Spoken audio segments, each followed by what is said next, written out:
സതീഷിനെതിരെ ഇല്ലാക്കഥകൾ പ്രചരിപ്പിച്ചും അപഹസിച്ചും പിണറായി വിജയന്റെ ആത്മവിശ്വാസം കണ്ട് തെറ്റിദ്ധരിച്ചും വെള്ളാപ്പള്ളി തുള്ളിച്ചാടിയതിന്റെ ബാക്കി ഇനി കോടതിയിൽ മണിമണിയായി പറയേണ്ടി വരും.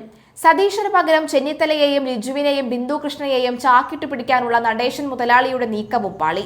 ഇനി വെള്ളാപ്പള്ളിയെ കണ്ടാൽ മന്ത്രിമാർ ഉൾപ്പെടെയുള്ള കോൺഗ്രസുകാർ ഓടി രക്ഷപ്പെടുമെന്നതിൽ യാതൊരുവിധ സംശയവുമില്ല. SNDP യോഗം ജനറൽ സെക്രട്ടറി വെള്ളാപ്പള്ളി നടേശൻ പങ്കെടുക്കുന്ന പരിപാടിയിൽ പങ്കെടുക്കാൻ മന്ത്രിമാരായ M. ലിജുവും രമേശ് ചെന്നിത്തലയും അസൗകര്യം അറിയിച്ചതോടെ സംഘാടകർ പരിപാടി ഒഴിവാക്കി. വിശാല KPCC യോഗം നടക്കുന്നതിനാൽ എത്താൻ വൈകുമെന്നാണ് മന്ത്രിമാർ അറിയിച്ചത്. കേരള കൗമുദിയുടെ 115ാം വാർഷികത്തോടനുബന്ധിച്ച് ആലപ്പുഴയിൽ വൈകിട്ട് 6 മണിക്ക് നടക്കാനിരിക്കുന്ന പരിപാടിയിലേക്കാണ് ചെന്നിത്തലയ്ക്കും M. ലിജുവിലും ക്ഷണം ലഭിച്ചത്. പരിപാടിയുടെ പുതുക്കിയ തീയതി സംഘാടകർ അറിയിച്ചിട്ടില്ല. തീയതി ഏതായാലും മന്ത്രിമാർ വരില്ല. വെള്ളാപ്പള്ളിക്കൊപ്പം വേദി പങ്കിടാനുള്ള മന്ത്രിമാരുടെ തീരുമാനം വിവാദങ്ങൾക്ക് വഴിവെച്ചിരുന്നു.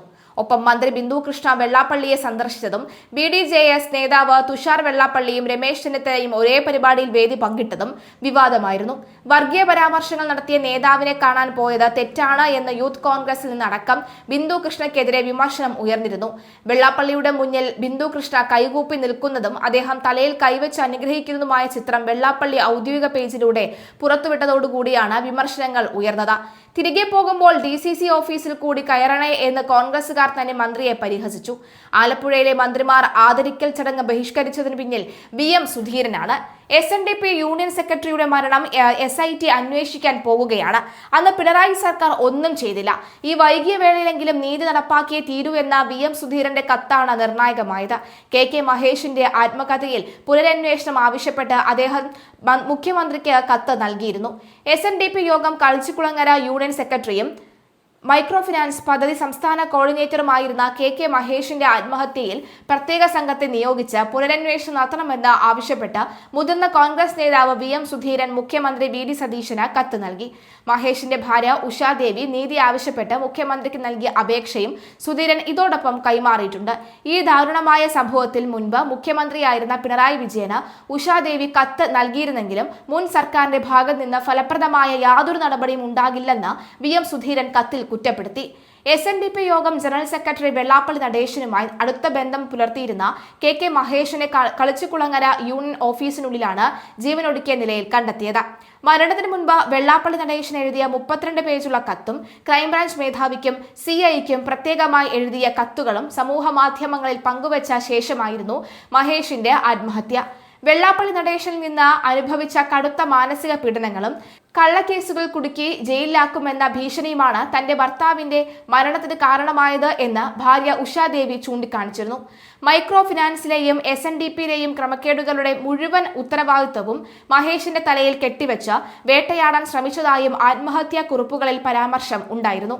വെള്ളാപ്പള്ളിക്ക് വേണ്ടി പീഡിപ്പിക്കപ്പെട്ടിരുന്ന യൂണിയൻ നേതാക്കൾക്കായി തന്റെ ജീവിതം ഹോമിക്കുന്നുവെന്നാണ് മഹേഷൻ കത്തിൽ കുറിച്ചിരിക്കുന്നത്.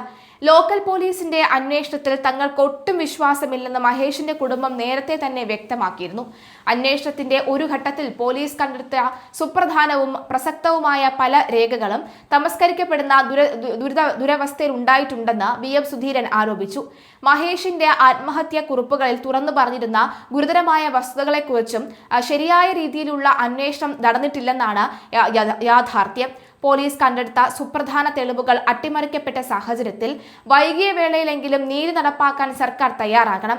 മഹേഷിന്റെ ആത്മഹത്യയിലേക്ക് നയിച്ച കാരണങ്ങളെയും അതിന് പിന്നിലെ ഭീഷണികളെയും കുറിച്ച് സത്യസന്ധമായ അന്വേഷണം ഉറപ്പാക്കാൻ ഒരു പ്രത്യേക അന്വേഷണ സംഘത്തെ നിയോഗിക്കണമെന്നും VM സുധീരൻ മുഖ്യമന്ത്രിക്ക് അയച്ച കത്തിലൂടെ ആവശ്യപ്പെട്ടു. മുഖ്യമന്ത്രിക്ക് അയച്ച കത്തിന്റെ പൂർണ്ണരൂപം നോക്കാം. പ്രിയപ്പെട്ട മുഖ്യമന്ത്രി, ചേർത്തല താലൂക്ക് കളച്ചിക്കുളങ്ങര വീട്ടിൽ സ്വയം ജീവനൊടുക്കിയ KK മഹേഷിന്റെ ഭാര്യ ഉഷാദേവിയുടെ അപേക്ഷ ഇതോടൊപ്പം അയക്കുകയാണ്. SNDP യോഗത്തിന്റെ കളിച്ചിക്കുളങ്ങര യൂണിയൻ സെക്രട്ടറിയും ദേവസ്വം ഖജാൻജിയും മൈക്രോ ഫിനാൻസ് സംസ്ഥാന കോർഡിനേറ്ററുമായിരുന്ന KK മഹേഷിനെ സ്വയം ജീവൻ വെടിയുന്ന സാഹചര്യത്തിലേക്ക് എത്തിച്ചിരിക്കുന്നത് ഉത്തരവാദികളായ കുറ്റവാളികളെ നിയമിക്കുന്നതിന് മുന്നിൽ കൊണ്ടുവരണമെന്ന് അപേക്ഷിച്ചുകൊണ്ട് മഹേഷിന്റെ സഹധർമ്മിണി ശ്രീമതി ഉഷാദേവി അന്നത്തെ മുഖ്യമന്ത്രി ശ്രീ പിണറായി വിജയന് അപേക്ഷ നൽകിയിരുന്നു. ഇക്കാര്യം കത്തുമുഖാന്തരം ഞാനും മുൻ മുഖ്യമന്ത്രി ശ്രീ പിണറായി വിജയന്റെ ശ്രദ്ധയിൽപ്പെടുത്തിയിരുന്നു. നിർഭാഗ്യവശാൽ ഫലപ്രദമായ യാതൊരു നടപടിയും മുൻ സർക്കാരിന്റെ ഭാഗത്ത് നിന്ന് ഉണ്ടായില്ല. സ്വജീവിതം സമാധാനമായി അവസാനിപ്പിക്കുന്നതിന് മുമ്പ് 32 പേജ് വരുന്ന ആത്മഹത്യാക്കുറിപ്പ് കേരളത്തിലെ SNDP യൂണിയൻ നേതാക്കൾക്ക് മഹേഷൻ അയച്ചു നൽകിയതായും പ്രസ്തുത കുറിപ്പിൽ ശ്രീ വെള്ളാപ്പള്ളി നടേശനിൽ നിന്നും താൻ അനുഭവിച്ച മാനസിക പീഡനങ്ങളും കേസുകളിൽ കുടുക്കി ജയിലിലാക്കുമെന്ന ഭീഷണിയും മൈക്രോ ഫിനാൻസ് ക്രമക്കേടുകളുടെ ഉത്തരവാദിത്തം മുഴുവൻ തന്റെ തലയിൽ കെട്ടിവെക്കുമെന്ന ഭീഷണിയുടെയും SNDP യോഗത്തിലൂടെ ട്രസ്റ്റിൽ നടന്നുവരുന്ന ഗുരുതരമായ സാമ്പത്തിക ക്രമക്കേടുകൾ മഹേഷിൽ ചുമത്തപ്പെടുന്നതിനുമുള്ള വെള്ളാപ്പള്ളിയുടെ ഭീഷണിയുമാണ് തന്റെ ഭർത്താവിന്റെ മരണത്തിന് കാരണമെന്ന് മഹേഷിന്റെ ആത്മഹത്യക്കുറിപ്പിൽ വ്യക്തമാക്കുന്നുവെന്ന് ശ്രീമതി ഉഷാകുമാരിയുടെ ഈ അപേക്ഷയിൽ പറയുന്നുണ്ട്. മരണദിവസം തയ്യാറാക്കി പോക്കറ്റിൽ സൂക്ഷിച്ചിരുന്ന മരണകാരണ വിവരിച്ച മറ്റൊരു ആത്മഹത്യാക്കുറിപ്പിൽ വെള്ളാപ്പള്ളിയുടെ സ്വാധീനം ഉപയോഗിച്ച പോലീസ് സേന മാറ്റിയതായി ചില ഉദ്യോഗസ്ഥർ തങ്ങളെ അറിയിച്ചതായും ഈ അപേക്ഷയിൽ തന്നെ വ്യക്തമായിട്ടുണ്ട്. അന്വേഷണത്തിന്റെ ഒരു ഘട്ടത്തിൽ പോലീസ് കണ്ടെടുത്ത സുപ്രധാനവും പ്രസക്തവുമായ രേഖകൾ മിക്കതും തമസ്കരിക്കപ്പെടുന്ന ദുരവസ്ഥ ഉണ്ടായിരുന്നു. മഹേഷിന്റെ ചരമക്കുറിപ്പുകളിൽ തുറന്നു പറഞ്ഞിരുന്ന വസ്തുതകളെക്കുറിച്ചോ ശരിയായ രീതിയിൽ അന്വേഷണം നടത്തിയില്ല എന്നതാണ് യാഥാർത്ഥ്യം.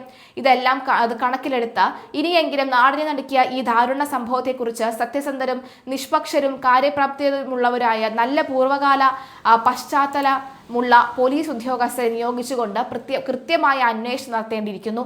ഇക്കാര്യത്തിൽ യഥാർത്ഥ കുറ്റവാളികളെ നിയമത്തിന് മുന്നിൽ കൊണ്ടുവരാൻ കഴിഞ്ഞില്ലെങ്കിൽ അത് നിയമവാഴ്ചയ്ക്ക് തന്നെ സംഭവിക്കുന്ന അതിഗുരുതരമായ വീഴ്ചയായിരിക്കുമെന്നതിൽ സംശയമില്ല.